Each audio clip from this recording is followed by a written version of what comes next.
Bien, recordemos que estamos ya en la última parte de este apartado que corresponde con la adquisición de las virtudes, y habíamos visto que en esta adquisición de las virtudes, ¿no?, la terapéutica de las pasiones, habíamos abordado en un primer momento la xenodoxia.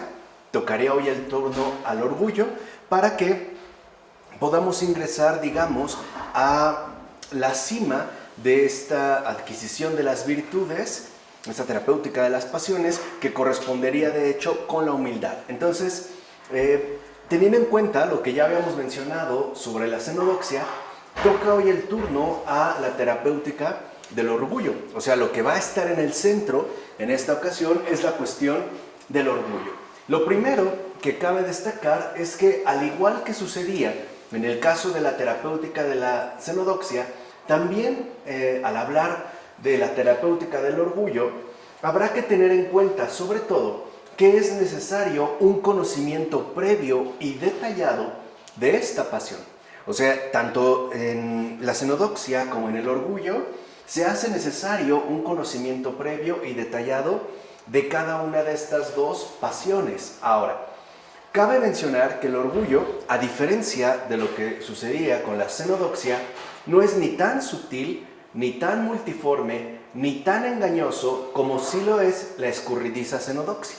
O sea, podemos decir que una primera característica notable entre ambas es que la xenodoxia sí es extremadamente sutil, multiforme y engañosa, ¿no? Ya habíamos visto en la ocasión anterior cómo de hecho cuesta mucho trabajo el poder detectarla e incluso el poder desentrañarla según sus respectivas manifestaciones. El orgullo no.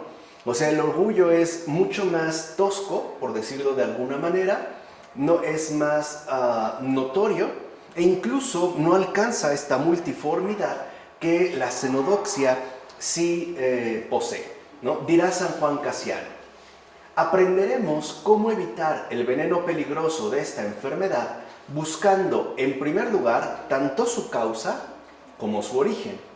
En efecto, las enfermedades no podrán curarse nunca, ni se podrán encontrar los remedios para los problemas de salud que provocan, si antes no se buscan, mediante una investigación minuciosa y pertinente, sus orígenes y sus causas, ¿no? Es lo que habíamos nosotros mencionado hace un momento. O sea, se hace pues necesario un conocimiento previo y detallado de esta pasión. En todo caso, el conocimiento general de la enfermedad es justo aquello que va a ofrecer al ser humano la posibilidad de reconocer en uno mismo esta enfermedad. Recuerden que cuando hablamos de estas enfermedades espirituales, de estas pasiones, lo fundamental es tener la capacidad de reconocerla en uno mismo. O sea, no se trata de tratar de detectarla en los demás, puesto que eso sería sumamente engañoso y complicado. No, se trata de reconocer a fondo estas enfermedades para que las podamos reconocer en nosotros mismos, lo cual, dicho sea de paso, se incurre en un grave error, y es esta propensión que tenemos ya sea a ignorar la enfermedad que padecemos, o sea, ni siquiera nos damos cuenta de cuáles serían pues nuestros problemas, o simple y sencillamente la dejamos de lado e incurrimos en el olvido. Entonces, el orgullo, y esta es como la característica esencial con la cual vamos a empezar en esta ocasión. De hecho, el orgullo tiene como una de sus características principales, yo incluso me atrevería a decir que es como la más sobresaliente en general del orgullo, ¿no? Tiene esta característica, y es la que buscará por todos los medios esconderse y pasar desapercibido. O sea, podemos decir que la característica, o una de las características esenciales, quizá la más relevante del orgullo, consiste en este ejercicio de ocultación que el orgullo lleva a cabo precisamente para poder pasar desapercibido. Y esto tiene una razón de fondo. Mientras la enfermedad no sea detectada, no puede ser tratada. Es lo que había dicho justamente hace un momento San Juan Casiano, ¿no? Mientras nosotros no conozcamos el origen de la enfermedad, sus causas, y no reconozcamos que esta enfermedad nos está afectando, no habrá manera entonces de poder afrontarla y mucho menos de poder atacarla. Entonces lo primero que vemos es que el orgullo va a ser una especie de ocultación.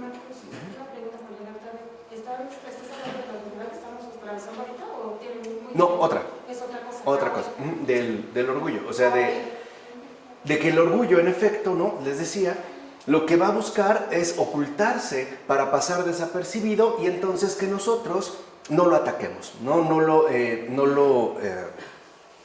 lo erradiquemos del alma.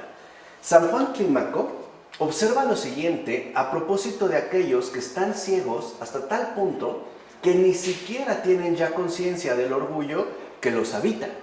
O sea, el orgullo puede esconderse de tal manera que incluso el que lo padece ni siquiera ya sea consciente de que en efecto está afectado por el orgullo.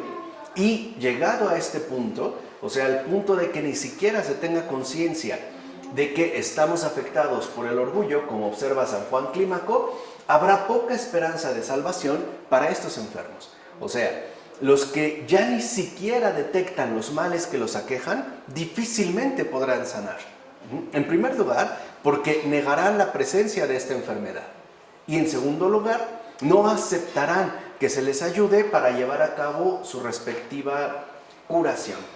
Por supuesto, ¿no?, como ya hemos mencionado en el caso de otras pasiones, la vigilancia y el discernimiento permiten descubrir la enfermedad desde sus primeras manifestaciones. Pero esto supone que nosotros estamos realizando un trabajo continuo e ininterrumpido, tanto de vigilancia como de discernimiento. Si así fuera, o sea, si realmente nosotros nos dedicáramos de lleno a la vigilancia y al discernimiento espiritual, sí podríamos descubrir desde sus primeras manifestaciones el surgimiento del orgullo. De otra manera, pasará desapercibido hasta el punto de que ni siquiera seamos conscientes de que en efecto tenemos o padecemos esta enfermedad. Además, si nosotros detectamos pues desde sus primeras manifestaciones el surgimiento del orgullo, eso mismo hará posible evitar que éste adquiera una amplitud tal que se vuelva casi incurable. Y aquí vemos entonces la estrategia fundamental de este mal espíritu, ¿no?, del orgullo. Número 1, el orgullo va a tratar de pasar desapercibido, porque en la medida en la que crezca y alcance mayor amplitud, más difícil será poder disolverlo. Sucede justamente como en el cáncer. Nosotros ya sabemos que todo cáncer es curable, todo. El problema es que no se detecta a tiempo. Ese es el verdadero problema, no el cáncer en sí, sino la propagación acelerada de los tumores cancerígenos. Más el problema, cuando una persona es diagnosticada con cáncer, es que en muchos casos, lamentablemente, este ya está demasiado avanzado. Incluso ya pudo haber entrado en etapas de cierta metástasis, ¿no? Ya pudieron haberse contagiado otras áreas. Y entonces ya se volvería incurable. Bueno, lo mismo pasa en este caso, o sea, es decir, en sentido espiritual, con el orgullo. El orgullo busca ocultarse para que crezca, porque una vez que alcance una amplitud notable, será casi imposible curarse. No imposible, pero casi. O sea, realmente será muy difícil el poder sanar un orgullo acrecentado. Será realmente casi imposible poder curarse de un orgullo que hemos dejado crecer de una manera notable. Por eso va a decir San Juan Casiano: podremos salir totalmente indemnes de esta enfermedad mortal si no esperamos para mantenernos en guardia que sus peligrosos asaltos le hayan dado poder sobre nosotros. Pero necesitamos que un sabio y prudente discernimiento prevenga sus avances. Entonces aquí ya San Juan Casiano nos da también dos claves fundamentales en la terapéutica del orgullo. Primero, que requerimos necesariamente un sabio y prudente discernimiento.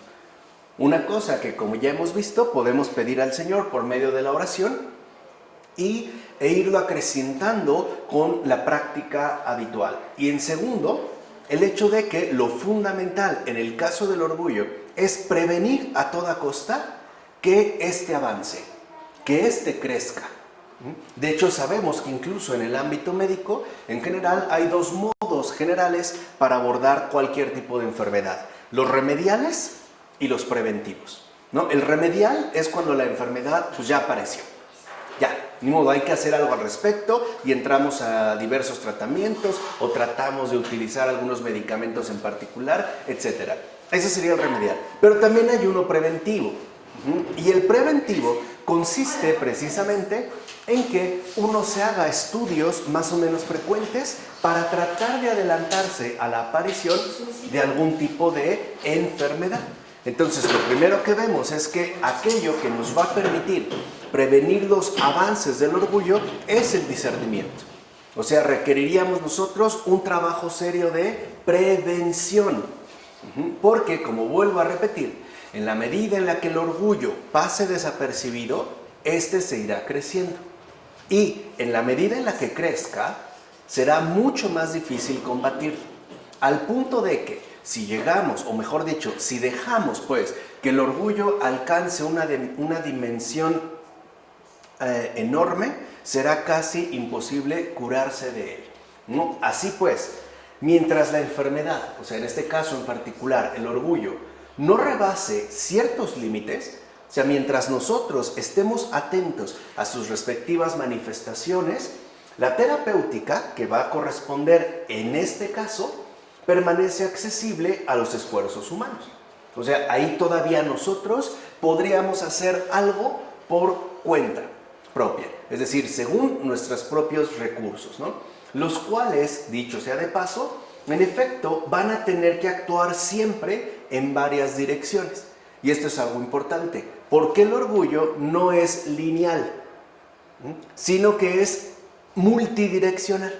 O sea, el orgullo, un poco, no sé si conocen, por ejemplo, cómo crece una planta de fresa, ¿no? Sale de raíz y avienta espolones, los cuales se enraizan y luego avientan otros. No tiene una sola línea, como por ejemplo la calabaza. La calabaza sí tiene una guía, ¿no? Y uno se va por la guía, la fresa no, y algunas otras plantas, avienta espalones por aquí y por allá, y así se va de hecho reproduciendo. Lo mismo pasaría en el caso del orgullo.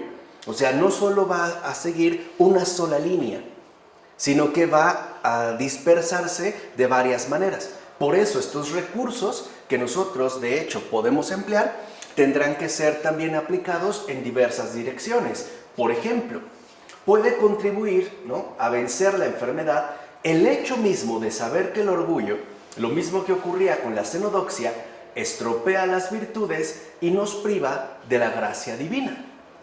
Este sería, digamos, como un primer elemento a tener en cuenta. El orgullo, en particular, lo mismo que la xenodoxia y en general es lo que hace toda pasión, echa a perder las virtudes. Ya dijimos, ¿no? Los vicios toman el lugar que le correspondería a las virtudes. Y con ello, una vez dado este paso, lo siguiente es que nos dejan privados de la gracia divina. No porque Dios no la conceda, es que nosotros mismos ya no la recibimos. ¿Por qué? Porque ya estaríamos llenos del vicio, no en este caso, digamos, del orgullo. Por eso San Basilio, a la pregunta, ¿cómo puede curarse el orgulloso?, contesta, dice San Basilio, se cura por la fe en aquel que ha dicho, el Señor se opone a los orgullosos y da su gracia a los humildes.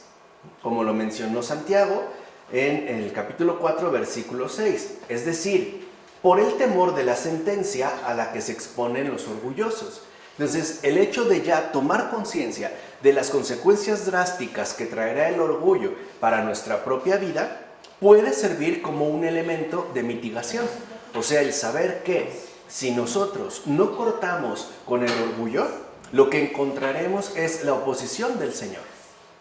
¿Qué quiere decir? Que entonces nosotros por lo menos nos exponemos a una sentencia bastante drástica. Entonces, Cristo mismo insiste en señalar las consecuencias nefastas del orgullo, diciendo en numerosas ocasiones, el que se eleve será rebajado, como por ejemplo lo dice en Mateo, ¿no?, 23:12 o en Lucas 14:18. Entonces, el fariseo, por ejemplo, ¿no?, en la parábola, donde suben al templo, ¿no?, a orar un fariseo y un publicano, a pesar de sus virtudes, o sea, a pesar de que pueda tener un cierto comportamiento notable e incluso trate de ejercitarse más o menos en algunas virtudes, a pesar de ello, insisto, no va a ser justificado a causa precisamente de su nefasto orgullo. Entonces aquí ya vemos una de las consecuencias más graves del orgullo. Todo lo echa a perder. O sea, si una persona, por ejemplo, ¿no?, ejercitara muchas virtudes e incluso alcanzara un cierto nivel de bondad en su vida ordinaria, pero no combate el orgullo, al final el orgullo echa a perder todo lo bueno que pudo haber ejercitado. Es justo lo que ocurre con el fariseo. Pero, como indica también San Basilio, el temor de Dios no basta para tratar la enfermedad. O sea, alguien puede saber a lo que se expone y no obstante no corregir el camino que ha decidido tomar. Esto también de hecho es algo muy frecuente en los vicios, ¿no?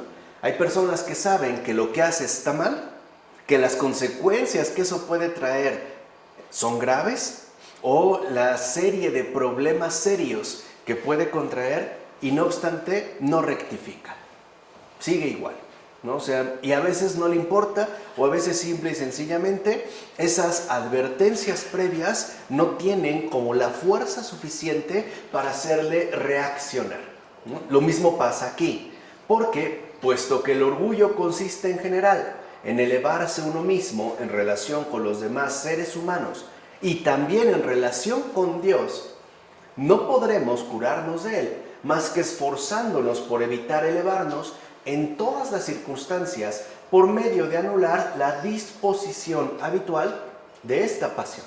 Y quiere decir entonces que aquí ya tenemos otra clave importante. El problema más inmediato en relación al orgullo es que este puede convertirse en una disposición habitual. Algo pues que nosotros asumimos como un hábito, una disposición, y que la llegamos a asumir como si se tratara de lo más normal e incluso podemos decirlo así, de lo más común, ¿no? El orgullo en general consiste en siempre querer colocarse por encima de los demás. Por ejemplo, si alguien llegara y te dijera, oye, ¿qué crees? Que me fui unos días a descansar a Acapulco, y otra persona dijera, sí, no, yo también me fui a Acapulco y a Veracruz y no sé qué. O sea, siempre es como quererse colocar por encima, en todos los planos y bajo todas las circunstancias. El problema entonces no es tanto que nosotros lo hagamos en una cierta circunstancia en particular. El problema es cuando ya lo hacemos, bajo cualquier circunstancia, como una disposición habitual. Ahí es cuando ya vemos el arraigo que ha podido tener en cada uno de nosotros esta pasión. O sea, dicho de otra manera, para poder, digamos, llevar a cabo la curación del orgullo, se trata de llevar a cabo una deshabituación progresiva de la actitud de elevamiento que le caracteriza. O sea, si el orgullo tiende a hacernos engrandecer, lo que nosotros tendríamos que hacer es justo lo contrario. Más bien tendríamos, que tender a empequeñecernos, por decirlo de esta manera. Tendríamos que hacer aquí justo lo opuesto, lo cual implica tanto una vigilancia interior permanente como un alejamiento de todos aquellos que padecen esta enfermedad. Y eso es algo que los propios padres van a sugerir. Cuando uno se junta con personas orgullosas, uno sí se contagia de esa actitud. Y es cierto. O sea, cuando hay gente muy orgullosa, entre nosotros, o nosotros mismos somos los orgullosos, y alguien se mantiene más o menos cercano, se va a contagiar. O sea, aquí sí se da un contagio por contacto, ¿no? Justo como está ocurriendo actualmente con el coronavirus, ¿no? Ya se sabe que aquí el peligro es el contacto. Y por eso se ha sugerido el distanciamiento, como le llaman, esta medida de una sana distancia. Lo mismo ocurriría en el caso del orgullo. Por eso San Basilio añade, No podemos librarnos de esta pasión más que absteniéndonos de llevar a cabo cualquier ejercicio de superioridad. Entonces, lo que significa es que si nosotros en algún momento queremos elevarnos sobre los demás, o sea, quisiéramos llevar a cabo un ejercicio de superioridad, lo primero que tenemos que hacer es abstenernos de ello. Volvamos al ejemplo que les puse de los días de descanso. Si una persona se fue a descansar a Acapulco y ella de inmediato, ¿no?, la otra va a responder que ella también y que además a otros lados, lo mejor que puede hacer es mantenerse en silencio. Eso es abstenerse. O sea, de hecho no es necesario, como para qué. Porque si el propósito es que yo destaque, ¿no?, que yo sobresalga por encima de esta persona, entonces mejor me abstengo. Tendría pues que cortar lo antes posible esta expresión. Asimismo, también nos ayudará en la curación del orgullo tener en cuenta el nulo valor de las cosas sobre las que el ser humano funda su supuesta superioridad. Porque aquí también hay otra dimensión muy en particular. En gran medida, ¿no?, estos ejercicios de superioridad que solemos hacer en base al orgullo, ¿no?, o como consecuencia más bien del orgullo, se fundan generalmente sobre ciertas cosas a las cuales nosotros les atribuimos un valor que de fondo no poseen. O sea, en realidad nosotros podemos llegar a enorgullecernos de puras nulidades. Por ejemplo, la inestabilidad de todas las cosas humanas. ¿Cuántas veces, por ejemplo, una persona se enorgullece, ¿no?, de que tiene una familia perfecta y de repente se deshizo, ¿no? Y eso que decíamos, ¿no?, se llenaba la boca y de repente todo se acalló. Aquello, o alguien, ¿no?, presumía de la gran casa que tenía y un terremoto arrasó con ella. O sea, todas las cosas humanas están expuestas a la inestabilidad. Lo vemos actualmente. Vivíamos en una sociedad extremadamente avanzada que un virus, ¿no?, nos hizo literalmente, ¿no?, correr como hormigas al hormiguero, ¿no?, salir corriendo y verse quebrantado por el miedo, etcétera, etcétera, etcétera. También se puede dar en base a esta nulidad-valor en la fugacidad de las riquezas y el poder mundanos, porque pasan. Todo esto finalmente pasa, ¿no? Hay personas que hablan de sus buenos tiempos. Sí, habrán sido muy buenos, pero ya pasaron.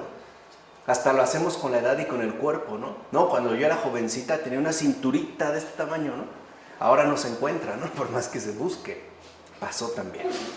O la propia fragilidad de la condición humana, siempre sometida a la enfermedad, al envejecimiento y al deterioro. O sea, aunque presumamos nuestra condición, definitivamente no nos vamos a escapar ni de la enfermedad, ni del envejecimiento, ni del deterioro. Alguien decía, no, yo tenía una vista muy buena, ¿no? Ahora no veo pero ni mi mano, o sea, la fui perdiendo, o me fui deteriorando, ¿no? Yo tenía una memoria increíble y ahora ya no. O sea, ahora simple y sencillamente ya no tengo esta capacidad, me he deteriorado. Lo vemos en las fuerzas, ¿no? Antes a lo mejor una madre tuvo mucha fuerza para sacar adelante a sus hijos, pero si ahora tiene que echarle la mano a su hija con los nietos, ya no es igual, ¿no? Hasta dice, no, es que ya me canso, o sea, ya no estoy como, ya no tengo la misma fuerza, o sea, no podemos escapar de este deterioro. Y por supuesto, al final, la muerte. O sea, podemos tener un cierto bienestar en este mundo, incluso podemos decir así, ¿no?, bastante elevado, y no obstante, al final vamos a morir. ¿Y a quién se le va a quedar? En último término, ¿no? Entonces, y con ello darnos cuenta de que sin Dios, el ser humano no es sino polvo y ceniza, o como dirá San Juan Crisóstomo, sombra y humo, que pronto pasa. Apareció y después desapareció. Ahora bien, el orgullo se traduce en toda una serie de actitudes muy particulares. Por eso decíamos, a diferencia de la xenodoxia, es decir, de la vanidad, el orgullo se expresa claramente a través de ciertas actitudes. Son pues estas actitudes las que delatan la presencia del orgullo. Por ejemplo, confianza en uno mismo. No, yo sí seré capaz, ¿no? Si quiero puedo, me dispongo, le echo ganas, etc. La autosatisfacción, la arrogancia, la seguridad, la pretensión de saberlo todo, la confianza inquebrantable en el propio juicio, la certeza de tener siempre la razón, aunque por supuesto no esté equivocado, ¿no?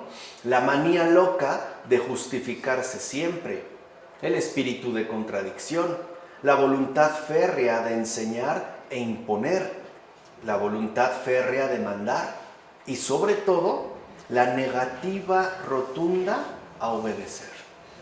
Ese es el rasgo más destacado del orgullo en tanto actitud, la negativa rotunda a obedecer, aun cuando eso sea por nuestro bien. Ejemplo, una persona va al doctor y el doctor le dice, ¿sabe qué? Se va a tomar una pastilla después de cada comida. Sí, doctor. Y cuando salgo digo, no, al carajo, yo no voy a tomar una, me va a hacer daño al estómago, no, me tomaré una al día y listo, con eso tengo, ¿no? Eso, o sea, esa simple actitud ya manifiesta claramente que ahí hay orgullo. Porque el orgullo, como les dije, se va a tratar de concentrar sobre todo en esa negativa rotunda a obedecer, ¿no? Como los ejemplos también que hemos dado en estas otras actitudes. Entonces, el combate va a consistir precisamente en poder adquirir las actitudes contrarias. O sea, justamente lo contrario. Lo que les decía, ¿no? Actuar por contra.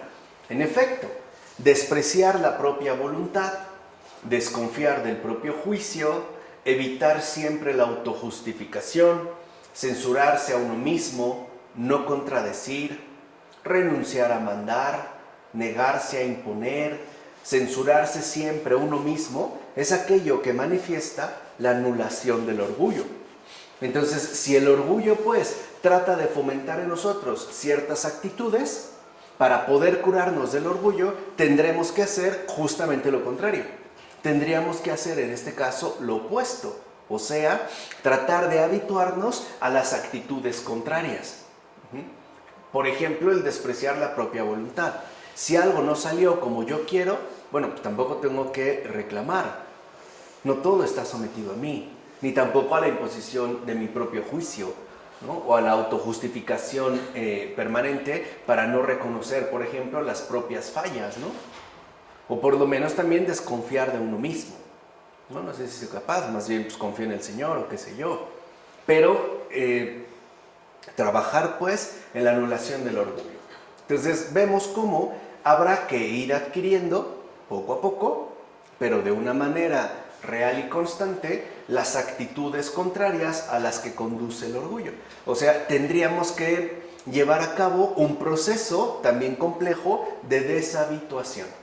Y para evitar la primera forma de orgullo, la cual consiste en considerarse superior a los demás, o por lo menos a algunos, y por ende en despreciarlos, el ser humano deberá esforzarse ante todo por advertir que ellos les son superiores.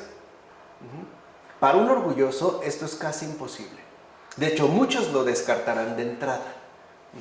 O sea, considerarán que eso en definitiva no es aceptable. Pero, no obstante, esto se consigue de la siguiente manera. Y vean, aquí podemos ver pues este verdadero ejercicio terapéutico. ¿Cómo puedo lograr evitar esta primera forma de orgullo? O sea, el considerarme superior a los demás. Si no a todos, pues sí a muchos, ¿no? E incluso esta actitud se reflejará en una suerte de desprecio hacia ellos. ¿Cómo lo voy a lograr? Bueno, negándonos a ver los defectos de los demás y valorar más bien todas y cada una de sus cualidades. O sea, el problema muchas veces en el orgullo es que solamente se fija en el aspecto negativo. O sea, un orgulloso pareciera que solo ve los defectos de los demás. Claro, y eso tiene un fin. Porque si yo solo me fijo en los defectos de los demás, entonces ya de entrada lo rebajo, ¿no? Y para mí será más fácil autoexaltarme, a través, por ejemplo, de presumir mis supuestas cualidades. Entonces aquí El primer remedio consiste en que nos neguemos a ver los defectos y valoremos, en primer lugar, ubiquemos y después valoremos todas esas cualidades positivas que una persona posee. Porque es cierto que alguien puede tener, en efecto, muchos defectos, pero no solo posee defectos, también poseerá muchas cualidades. El problema es que no las ubicamos, no las valoramos, no las localizamos y no lo hacemos por una simple y sencilla razón, porque es el orgullo el que nos lo impide. Por eso, de una manera habitual, vale la pena que, si yo detecto algo negativo en una persona, por lo menos destaque dos cualidades positivas. O sea, si yo digo, por ejemplo, que fulano de tal es muy huevón, como decimos en México, ¿no? Muy flojo, bueno, también por lo menos debo decir que es respetuoso y es honesto. ¿Se entiende? O sea, esto es justo lo que va a anular el orgullo, al menos en su primera forma. O sea que si nosotros vemos algo negativo, un defecto, nos esforcemos por localizar y destacar las cualidades positivas. Esto ayuda mucho con respecto a esta primera forma de orgullo. Incluso, como enseña San Doroteo de Gaza, el ser humano deberá llegar a considerarse inferior a todos los demás, dice San Doroteo de Gaza. Mantenerse por debajo de todos es lo que se opone a la primera forma de orgullo. En efecto, el que se pone por debajo de todos, ¿cómo podría creerse más grande que su hermano? O elevarse en algo, o censurar y despreciar a alguien. Además, el recuerdo de los propios pecados contribuye a quitar del ser humano el sentimiento de su superioridad, ya que dicho recuerdo le hace patente su real miseria espiritual. Y esto también es un buen remedio. Si, por ejemplo, en alguna ocasión nosotros destacamos en algo y de inmediato sentimos como el orgullo nos quiere empezar como a hinchar, lo mejor que podemos hacer es traer de inmediato el recuerdo de pecados pasados, de fallas pasadas. Y eso nos va a volver a dejar con los pies en la tierra. No va a dejar, pues, que comencemos a delirar. Porque puede ser ahorita que yo haya hecho una gran obra. Y puede ser que sí, o sea, nadie lo va a negar. Pero no siempre lo he hecho. Que hay también de mis malos momentos. O como decimos también en México, cada uno tiene cola que le pisen. No solamente virtudes que le alaben. Entonces, cuando surja esto, contribuye el hecho de también traer de inmediato el recuerdo de mis fallas pasadas. ¿Con qué motivo? Para quebrantarme y dolerme, no precisamente. Para no dejar que el orgullo entonces tome fuerza. Por otra parte, la aceptación de humillaciones bajo diversas formas permite al ser humano curarse de esta pasión. Escribe San Doroteo de Gaza: cree que desprecio y ultrajes son remedios contra el orgullo de tu alma y ruega por aquellos que te maltratan como si se tratara de verdaderos médicos. Y aquí vemos algo fundamental, y lo van a decir los padres de la iglesia, no lo digo yo. Cuando nosotros padecemos algún tipo de desprecio, de ultraje, etc., debemos de verlo como un signo providencial que Dios permite para nuestro bien. Es decir, no para reaccionar con violencia hacia la otra persona, sino para darme cuenta también que, a pesar de todo, hay algo en mí que debería mejorar, sobre todo en relación al orgullo. Además, también algo es muy cierto: vivir ignorado por los demás ayuda a combatir el orgullo más exterior. O sea, mientras una persona sea más visible y destaque más expuesta estará al orgullo que alguien que pasa desapercibido. Hablaremos aquí justo de una condición oscura, que de hecho es la misma condición que va a asumir el propio Jesús. Y esto lo vemos en los evangelios, ¿no? Cuando ya empieza a destacar, algunos letrados de su tiempo, fariseos, doctores de la ley, se preguntan: ¿no es este Jesús de Nazaret el hijo del carpintero, el hijo de María? O sea, ¿qué están diciendo con ello? ¿Cómo es que este insignificante, común y corriente Jesús ahora habla de este modo? O ahora no está haciendo ciertas cosas. O sea, cuando toda su vida no había destacado en nada. Había sido tan común y corriente que incluso pasó por completo desapercibido. Eso también a veces sucede en el ámbito en el que vivimos, ¿no? A veces nos enteramos de la existencia de un vecino o una vecina cuando le pasa algo generalmente mal. Oye, ¿ya te enteraste?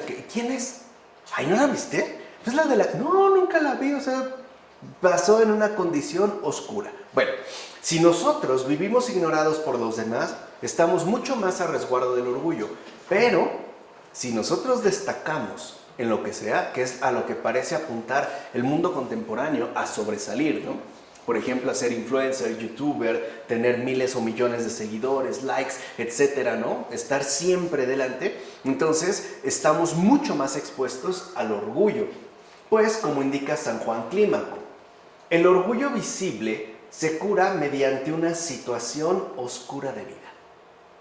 Fíjense, ¿qué es una situación oscura de vida?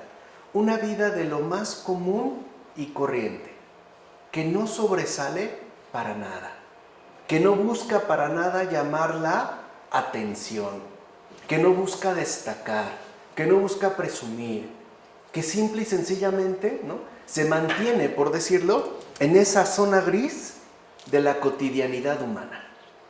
Así, como María y José, como el propio Jesús, como muchos santos, ¿no?, que de repente, ¿no?, pareciera que su vida no destaca o no estaban como siempre buscando, ¿no?, la atención de los reflectores. Entonces, vean, en efecto, llevar una vida difícil y hasta humillante contribuye a combatir esta enfermedad. No es grato, no estoy diciendo que sea agradable, no nos gusta.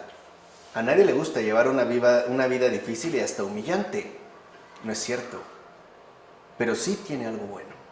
Sí contribuye efectivamente a combatir esta enfermedad.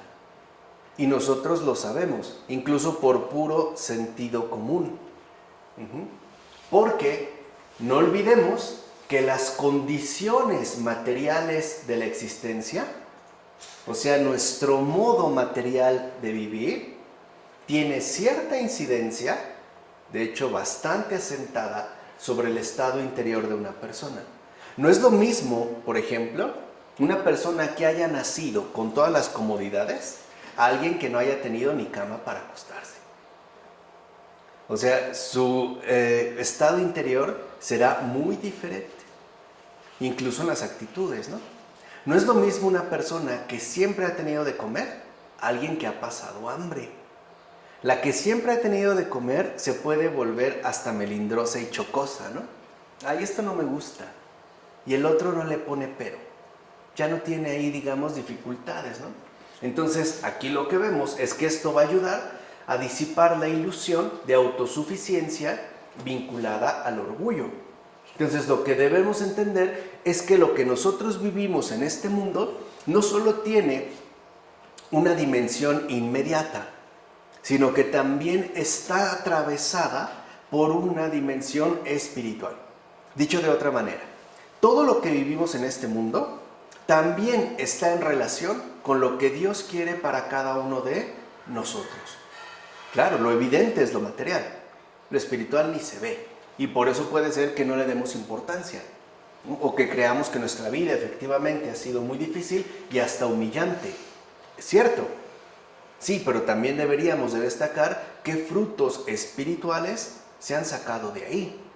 Por ejemplo, ya hasta en estudios sociológicos ha quedado claro que los pobres son mucho más generosos que los ricos. Y eso es raro, O sea, sería extraño. Un pobre, aunque casi no tenga para comer, te lo comparte. Un rico no necesariamente. No necesariamente da. ¿Se entiende? O sea, esto tiene que ver pues con esta ubicación que estoy tratando ahorita de exponer. O sea, hay que entender pues qué es lo que el Señor está queriendo para nosotros a través de todas y cada una de las circunstancias de nuestra vida, ¿no? Sobre todo, como les dije, ¿no?, esta situación oscura de vida que, créanme, es espiritualmente bien fecunda. Ahora bien, en la medida en que el orgullo consiste en pensar que uno mismo se eleva por las cualidades naturales que posee, de todo tipo, por mi cuerpo, por mi inteligencia, por mi carisma, por lo que quieran, o sea, por cualquier cualidad natural que poseamos en efecto, aquí el remedio se halla en reconocer que todo bien procede de Dios y por lo tanto que toda cualidad buena tiene su fuente en el Creador de nuestra propia naturaleza, que es justo algo que también decía San Bernardo. San Bernardo decía lo siguiente: no está mal que presumas. Fíjense, decía, no está mal que presumas. Lo que está mal es que presumas como si no lo hubieras recibido. Eso es lo que está mal. O sea, no está mal que presumas. Lo que está mal es que presumas como si no lo hubieras recibido. O sea, como si no fuera algo que en último término remitiera al Creador de todas las cosas. Por eso conviene, en este caso, meditar detenidamente estas palabras del apóstol. Estamos hablando del apóstol San Pablo, lo que menciona en la primera carta a los Corintios, capítulo 4, versículo 7. Dice ahí San Pablo: ¿qué te distingue?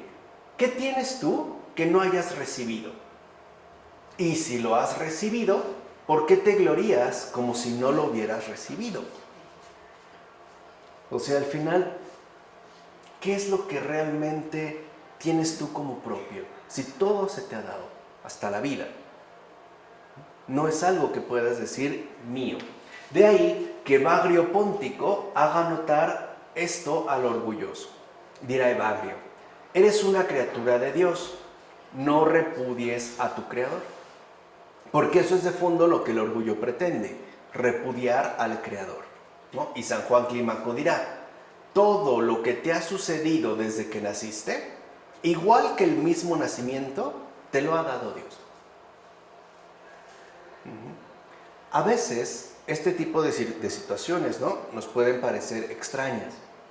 Hay situaciones que quizá muchos de nosotros hemos vivido y muy probablemente hasta la fecha todavía no comprendemos por qué. ¿Por qué tuvo que ser así mi vida? Y no entiendo por qué, de verdad. O sea, no crean que es algo raro, A muchos nos pasa, no entiendo por qué. No entiendo a lo mejor por qué mi papá me abandonó, no entiendo por qué mi hijo tiene tal o tal dificultad.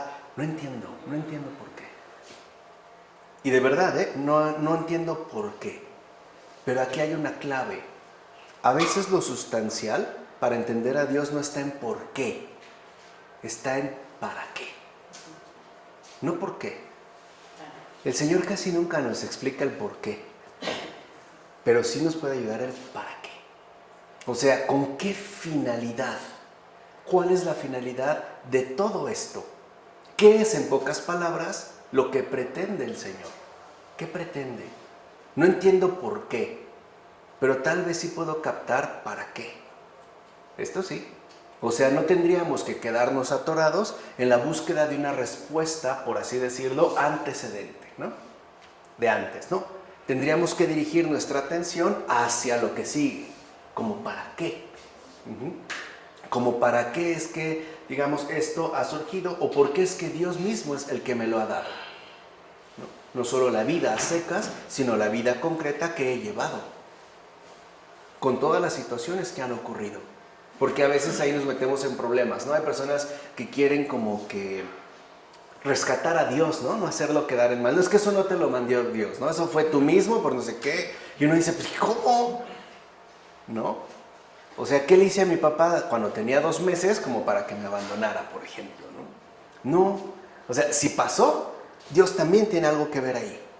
O sea, Él está también comprometido conmigo. Si no entiendo el por qué, al menos quizá me haga comprender para qué. ¿Se entiende? O sea, esto es lo que ya a nosotros nos da una perspectiva diferente. Y esto es fundamental. En todo Dios, en efecto, ahí va a estar también de por medio. O sea, nunca nos va a dejar solos. Si Él ha permitido esto, es por algo y para algo. Hay un por qué y un para qué. Entonces, aquí lo fundamental muchas veces es que cuando una persona sufre algo difícil en la vida, es para que al saber ese sufrimiento no se vuelva cómplice de lo mismo. Para que nadie más para que esa misma persona, ¿no?, digamos, se oponga a aquello que experimentó en carne propia. Seamos sinceros. Solo los que verdaderamente han sufrido son los que menos quieren que sufran los demás. Solo ellos, o sea, solo los sufrientes son los que verdaderamente se oponen al sufrimiento. Solo alguien que realmente ha sufrido se vuelve un gran consolador. Una persona que no ha sufrido no puede. No tiene, pues, en este caso, los elementos. A lo mejor el Señor ha permitido que algo pase en mi vida, no para que yo no lo repita precisamente, quizá para que consuele a otras personas que han pasado por lo mismo. Y ahí hay un para qué. ¿Para qué? Para que me vuelva fuente de alivio y consuelo para todos aquellos que han atravesado lo mismo que yo. Porque en el sufrimiento la comprensión no es intelectual, es carnal, o sea, es por algo que hemos vivido en carne propia. ¿No? Cuando, por ejemplo, alguien ha sufrido lo mismo que tú, y dices, sí, te entiendo lo que dices. O sea, yo también lo viví. O sea, no es que lo leí, ¿verdad? No me fui a leer un libro. Ahí los libros no sirven para nada. O sea, es algo que viví. Y es justo por haberlo vivido que puede brotar de mí una sincera cercanía. Incluso me atrevo a decir, una sincera compasión. ¿Se entiende? Entonces, muchas veces ya no hay que preguntar por qué. Más bien hay que empezar a preguntarnos ¿para qué? ¿Vale? Bien, no obstante, el orgullo, al menos para el ser humano espiritual, consiste en pretender elevarse a causa de sus virtudes. Aquí es otra cosa, ¿no? En este caso, el remedio consistirá en no olvidarse jamás de sus pecados, ya lo habíamos dicho. Y suponiendo que tales virtudes sean reales, que en efecto tenga una virtud destacada, no deberá olvidar tampoco su real mediocridad en comparación con los santos. Y aquí es donde, o sea, alguien puede decir, pues sí, yo sí tengo la verdad esta virtud, no, soy muy buena en esto. Sí, pero comparado, por ejemplo, con un San Charbel, con un San Pío de Pietrelcina, pues ya mejor nos quedamos calladitos, ¿no? ¿Se entiende? Sí, puedo ser muy bueno en esto, pero definitivamente no soy un San Agustín, ¿no? Y si alguien dice, pues sí, yo creo que sí, ahí me voy, ¿no? Sí, me aviento un tú por tú con un San Anselmo, con un San Benito, pues nomás a ver que le mida con la Virgen María. No, y si ya, calladitos todos, o sea, si ya no, ni por dónde moverle. Por eso también es que ayuda mucho leer frecuentemente vidas y obras de santos. De verdad es algo bien sano y bien recomendable. Leernos así, no tiene que ser, ¿cómo les diré? No tiene que ser con un afán de estudio, no. Con un afán de verdadera recreación interior. No tengo que leer un libro diario, ojalá. No, pero puedo leer 1 o 2 paginitas, ¿no? Al día y quedarme con algo, estarlo ahí como que masticando. Buenas vidas de santos, o sea, obras serias y también, sobre todo, obras de santos. Es que las encontramos, hay cartas, hay, no sé, ¿no? Lo que podamos nosotros hallar. Ahora, en cualquier caso, el remedio fundamental aquí consiste en reconocer que toda gracia excelente y todo don perfecto descienden de lo alto, o sea, del Padre de todas las luces. Es lo que afirma el apóstol Santiago, en capítulo 1, versículo 17. O sea, todos tenemos algo bueno, porque Dios nos lo ha dado. Por eso. Esto, entonces, conduce a atribuir a Dios todo lo bueno que se haya podido hacer, todas las virtudes que se poseen y todos los buenos actos y pensamientos que de hecho proceden de Él. Es el reconocimiento de Dios. Y esto lo hacemos también de manera bien ordinaria.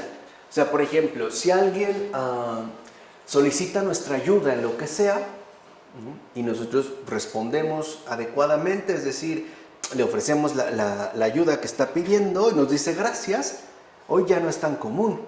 Pero antes lo más común era responder, no, gracias a Dios, o sea, reconocer que esto había sido obra de Dios, o sea, es Él, ¿no?, el que está interviniendo.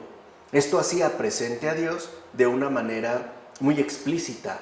Hoy no, si ni las gracias damos, ¿no? Y sobre todo si debido al orgullo consideramos que el agradecimiento me lo debe de dirigir a mí, porque gracias a mí tiene lo que tiene, ¿no? O sea, me lo debe todo a mí. Es tanto como si le dijera a Dios, quítate porque voy yo. O sea, yo quiero tener todo el reconocimiento.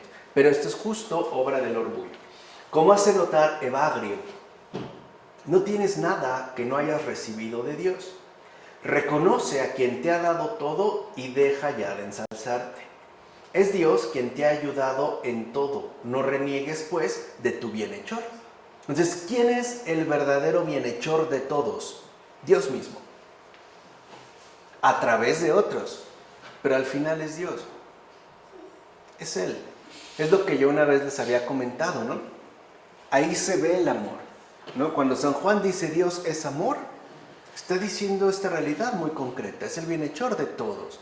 Y podemos decir, ¿y qué es el amor? Hacerle llegar al otro todo lo que Dios quiere que reciba. Para eso te lo dio. Para que lo hagas llegar a alguien más. Ese es tu servicio, esa es tu misión en la vida en todos los aspectos. Puede ser algo material si tienes los recursos, pero también puede ser algo, digámoslo así, muy espiritual. Por ejemplo, una palabra de consuelo, un buen consejo que a la juventud tanta falta le hace. Palabras adecuadas, luminosas, ¿no? Incluso una certera y adecuada corrección fraterna, qué sé yo. Una amistad sincera, o sea, todo aquello que en efecto el Señor quiere hacer llegar, ¿no? Dirá entonces San Juan Casiano, ¿podremos escapar de la red que este espíritu nos tiende con su maldad si a propósito de cada una de las virtudes en las que tenemos la impresión de haber progresado? O sea, si de repente pues sí, como que la verdad creo que estoy progresando mucho en esto, o me estoy haciendo muy bueno en aquello, etcétera, etcétera, etcétera. Decimos con el apóstol, no soy yo, sino la gracia de Dios conmigo. Que es lo que dijo Pablo en la primera carta a los Corintios, capítulo 15, versículo 10. Realmente no soy yo, es la gracia de Dios conmigo. De hecho, las mismas facultades por las cuales ejercitamos la ascesis y practicamos las virtudes son asimismo atribuibles a Dios. Porque Dios no solo hace el bien, nos hace buenos. Y es Él el que nos sostiene en el bien. Sin la gracia de Dios, es bien fácil incurrir en el mal. En serio, o sea, solo nos podemos mantener ahí por su gracia. Como escribe San Juan Clímaco con humor. Dice San Juan Clímaco, de todas las victorias que has logrado, solo las que has adquirido sin ayuda de tu inteligencia te pertenecen, pues tu inteligencia te la ha dado Dios. De todas las victorias que has logrado, solo las que has logrado sin la cooperación de tu cuerpo son resultado de tu esfuerzo, pues tu propio cuerpo es obra de Dios, no tuya. O sea que en realidad aún tu cuerpo, que lo emplees para hacer el bien, se te dio. Se te dio para eso, o sea, para cumplir justo ese propósito. Incluso todas las fuerzas que ponen en movimiento nuestras facultades, todas y cada una de ellas, tienen su fuente primera en Dios. Es lo que va a decir Pablo en Filipenses capítulo 2, versículo 13. Dios es quien produce en vosotros el querer y el hacer, según su benevolencia. Nosotros nos podemos a veces oponer, ¿no? O podemos a veces rechazar, digamos, las invitaciones de Dios. Pero es Él finalmente, ¿no?, el que va a producir el querer y el hacer. Ahora, también el remedio entonces va a consistir en reconocer que cualquier progreso espiritual que hayamos podido realizar ha sido gracias a Dios. O sea, todos los progresos que incluso podamos hacer en un sentido netamente espiritual se han dado gracias a Dios. Se trata pues de experimentar que sin la ayuda de Dios somos incapaces de hacer nada bueno. Ni siquiera seríamos capaces de conservar los bienes espirituales que se nos han concedido, ya que nuestros esfuerzos y trabajos, aunque ciertamente son indispensables, no bastan por sí solos para poder conservar esta retención. Por ejemplo, ¿cuántas veces tenemos un buen propósito? Y de verdad es un buen propósito, ¿no? Y lo tenemos en el corazón y no lo llegamos a cumplir. Por no hablar ya de los propósitos más comunes del fin de año, ¿no? Hacemos propósitos desde, no sé, ahora sí me voy a parar a correr todas las mañanas, voy a bajar de peso, voy a arreglar no sé qué. Y no hice nada, o sea, y eso que se trataba de algo que, al menos en principio, estaba a mi alcance. Cuanto más difícil no será el poder siquiera retener aquello que se nos ha concedido como una gracia de Dios. O sea, entonces, en síntesis, se trata de reconocer sinceramente que todo nos es dado por Dios, sin cuya gracia nos vemos reducidos a una completa impotencia. O sea, sin la ayuda de Dios nos vemos reducidos a una completa impotencia, como aconseja San Juan Casiano. En cada una de nuestras acciones tenemos no solo que sentir, sino también tenemos que reconocer: yo no puedo hacer nada por mí mismo. El Padre que está en mí es quien actúa. Que son palabras también que menciona el propio Jesús, ¿no? En Juan capítulo 5, versículo 30, y en el capítulo 10, versículo 14. Yo no puedo hacer nada por mí mismo. Es finalmente, ¿no?, Dios, el Padre, que está en mí, el que actúa. No soy yo, sino que es Él. Es también lo que decía Pablo, ¿no? Vivo, pero no vivo yo, ¿no? Es Cristo quien vive en mí. Así pues, entonces, lo que vemos es que el remedio contra el orgullo consiste también en tomar conciencia de que sin el auxilio y la protección de Dios estaríamos, de verdad, plenamente sumergidos y doblegados por las fuerzas del mal. De hecho, sin la ayuda de Dios, cederíamos de inmediato a los ataques repetidos de los demonios. O sea, sin la pura gracia de Dios, nosotros incurriríamos de inmediato, caeríamos de inmediato en la tentación. O sea, incurriríamos de inmediato, ipso facto, en el pecado. No tendríamos ni siquiera la fuerza suficiente para poder mantenernos firmes, por ejemplo, en el bien. O sea, nos veríamos de inmediato doblegados por las fuerzas del mal. Sin la ayuda de Dios nos desplomamos. Por eso, también recurriendo a estos ejemplos cotidianos, anteriormente, cuando una persona atravesaba una dificultad o se sentía fuertemente tentado, lo primero que dice: ay, Dios mío, ayúdame, ¿no? Ayúdame porque si no te voy a traicionar. No, me siento muy tentado, entonces ayúdame. O sea, reconocíamos pues que incluso para no ser sometidos, doblegados por las fuerzas del mal, pues también requerimos la intervención de Dios. Entonces, la oración, además, si esta es permanente, o sea, si realmente la oración es constante, va a constituir un remedio fundamental contra el orgullo por los siguientes motivos. Entonces, rezar, ¿no?, de hecho, va a ser también muy curativo con respecto al orgullo, porque al rezar se pide ayuda, auxilio, socorro y protección a Dios, y por consiguiente, esto ya de entrada manifiesta el reconocimiento de nuestra impotencia y de la necesidad que tenemos de recibir ayuda de lo alto. O sea, en pocas palabras, rezar es ya un acto de humildad. Porque cuando yo le pido a Dios, estoy reconociendo mi impotencia, mi incapacidad. Y por ende reconozco que Él sí puede lo que yo no. Por eso, para el orgulloso, Dios no tiene cabida, no lo toma en cuenta. Porque el orgulloso está convencido de que todo lo podrá arreglar por sí mismo, incluso recurriendo a sus propios recursos o implementando sus capacidades, o podemos decirlo así también, sus ocurrencias. Con la oración no. Porque la oración es reconocer que en efecto solicito, suplico la ayuda que necesito a aquel que me la puede proporcionar. Rezar es ya un gesto de humildad. Por eso, en efecto, la oración nos va a ejercitar en la humildad. De hecho, la virtud, digamos, que se opone a estas dos pasiones en conjunto, tanto a la xenodoxia como al orgullo, como veremos ya más adelante, es la humildad. Pero aquí vemos entonces por dónde va la cosa, o sea, cuál es, digamos, el propósito fundamental al que nosotros tenemos que dirigirnos. Ahora, cuando nosotros rezamos y recibimos respuesta, esta respuesta de Dios no es por los méritos que exhibimos, sino que es una muestra más de su bondad pura. ¿Qué quiere decir? Que aquí también tenemos que cambiar ese esquema arcaico de pensar. O sea, si me porto bien, Dios me ayudará. Pero si me porto mal, Dios no me ayudará. No es así. Y eso ya se veía desde el Antiguo Testamento. ¿Por qué el justo sufre? Y el malo parece que se la pasa re bien, ¿no? No es decir, en el Antiguo Testamento hasta está lustroso, ¿no?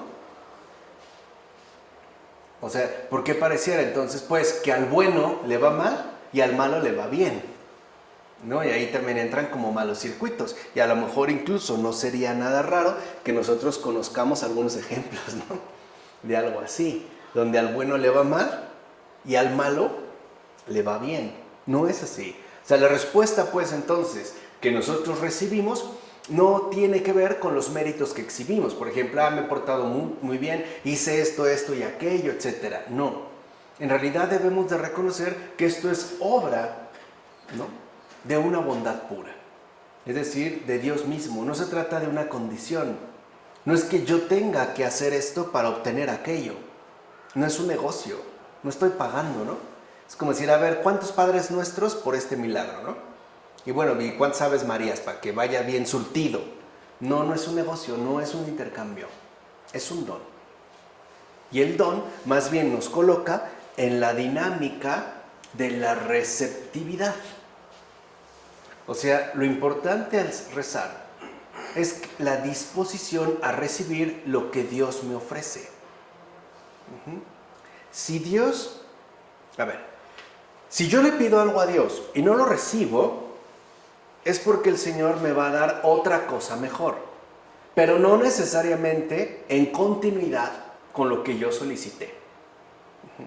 A lo mejor no me da lo que yo pido, porque justo lo que me está dando es una privación de aquello que solicito por un bien mejor. O sea, sería en todo caso, ¿no?, aquello que mejoraría a mi alma. Porque Dios en efecto no se equivoca y no va a estarle, por decirlo así, jugando al vivo con nosotros.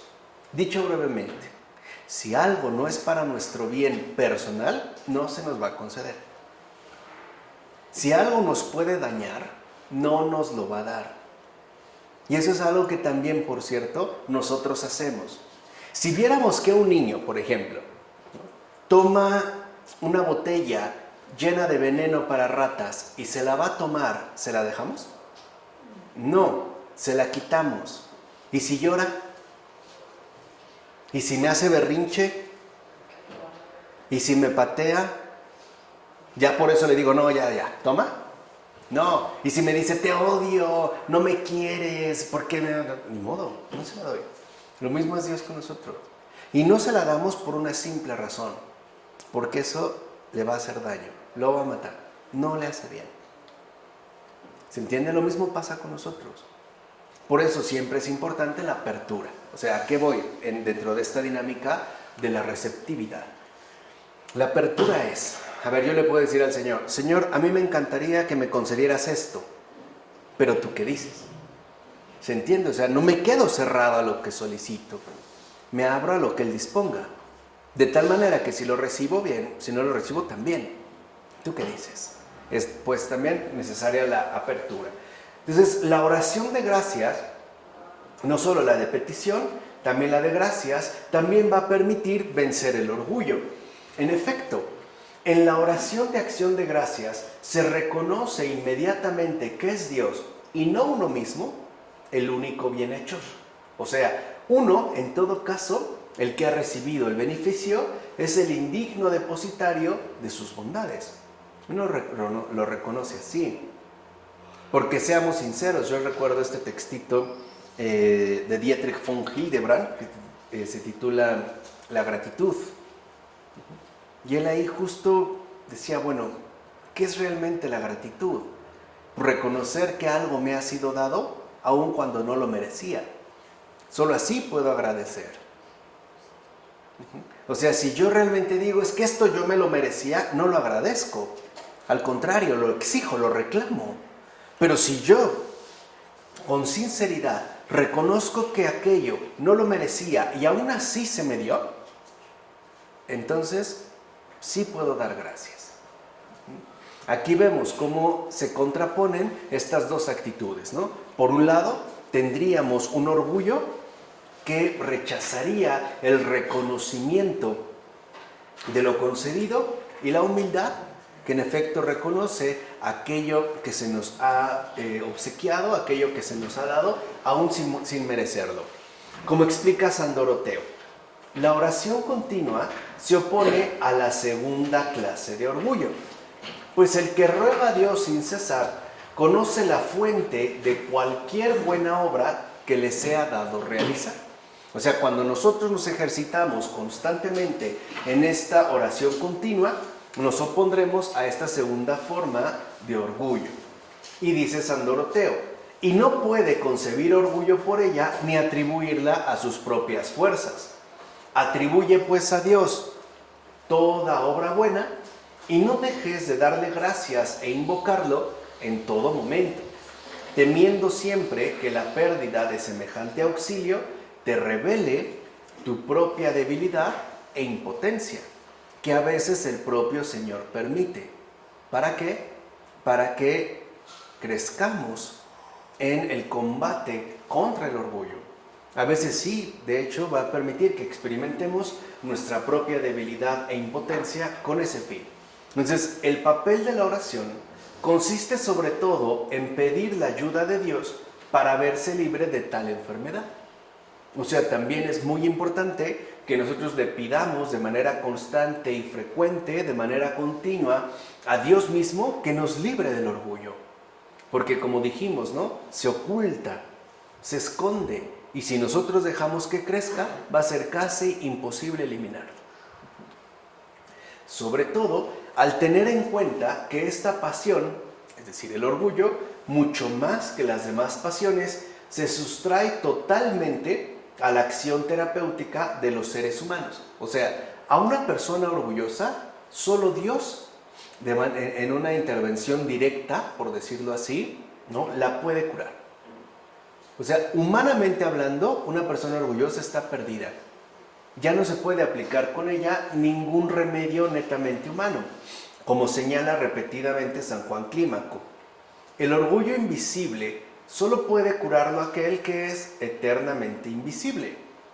O bien, los hombres pueden curar a los voluptuosos, los ángeles a los malvados, pero a los orgullosos únicamente Dios.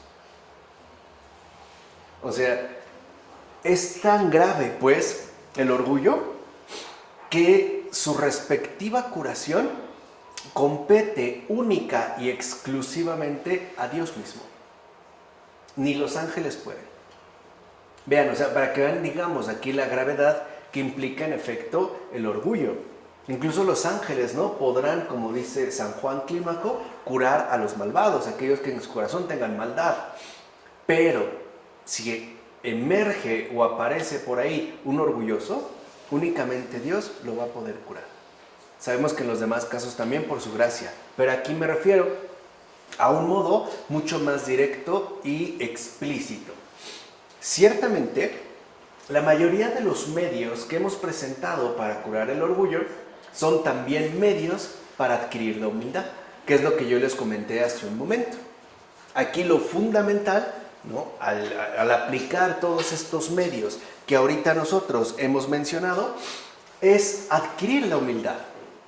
O sea, lo fundamental es la adquisición de la humildad. Recuerden que en la terapéutica espiritual lo importante no solo es vencer las pasiones, es también adquirir las virtudes de manera conjunta. O sea, no solo se trata pues de apartarse del mal, sino de hacer también el bien. Entonces, la humildad es en todo caso el principal remedio de dicho mal. ¿Qué significa esto? que solo la humildad va a ser el remedio contra el orgullo. La humildad, pues, está llamada a ocupar el sitio que el orgullo ha usurpado en el corazón del ser humano, como señala San Gregorio de Niza. La humildad arruinará la soberbia y la modestia curará el malsano orgullo. Por su parte, escribe San Barzanufio: nuestro gran y celestial médico nos ha dado remedios. Ante todo, nos ha dado la humildad que destierra todo orgullo. San Juan Casiano afirmará lo siguiente: el creador del universo, que es Dios, sabiendo que el orgullo es la causa de las enfermedades más graves, se preocupa de curar los contrarios mediante los contrarios. Y lo hace de tal modo que lo que había caído por el orgullo vuelva a levantarse por medio de la humildad. Entonces vean, si la obra divina, ¿no?, se viene abajo por los contrarios, pues Dios también va a emplear ahora los contrarios. Si el orgullo te dice elévate, la humildad te dice abájate. Si el orgullo te dice engrandécete, la humildad te dice humíllate, ¿no? Dirá San Doroteo de Gaza: Cristo nos muestra la causa que conduce al desprecio y a la transgresión de los preceptos de Dios. Ya dijimos, esta es la pretensión profunda del orgullo, ¿no? El desprecio y la transgresión de los preceptos de Dios. O sea, el orgullo a lo que conduce es a decirle a Dios: tú no, yo sí. Yo, no tú. O sea, que no solo va a despreciar y a transgredir los preceptos de Dios, o sea, no solo va a establecer una tajante oposición contra Dios, sino también contra el prójimo. Al grado de que, como lo mencionamos hace rato, buscará siempre ponerse por encima de él o pisotearle, ¿no?, o pasarle, etc. De este modo, entonces, continúa San Doroteo de Gaza, nos proporciona el remedio para que podamos obedecer y salvarnos. ¿Cuál es este remedio y cuál es la causa del desprecio? Escuchad lo que dice nuestro Señor: aprended de mí, que soy manso y humilde de corazón, y encontraréis reposo para vuestras almas. Es lo que dijo en Mateo 11:29. He aquí que brevemente, en pocas palabras, nos muestra la raíz y la causa de todos los males, así como su remedio, que será ahora causa de todos los bienes. Nos muestra, pues, que es el engreimiento lo que nos ha hecho caer. Así pues, asimismo nos muestra que es imposible obtener misericordia si no es por medio de la disposición contraria, que es la humildad. Vean, imposible obtener misericordia. Ese es el perfil diabólico del orgullo. El orgullo hará imposible obtener misericordia, porque ni eso estaremos dispuestos a aceptar. Ni eso es justamente, ¿no?, lo que uno puede creer. Uno se convierte en una especie de juez supremo sobre todo y sobre todos, incluido Dios mismo.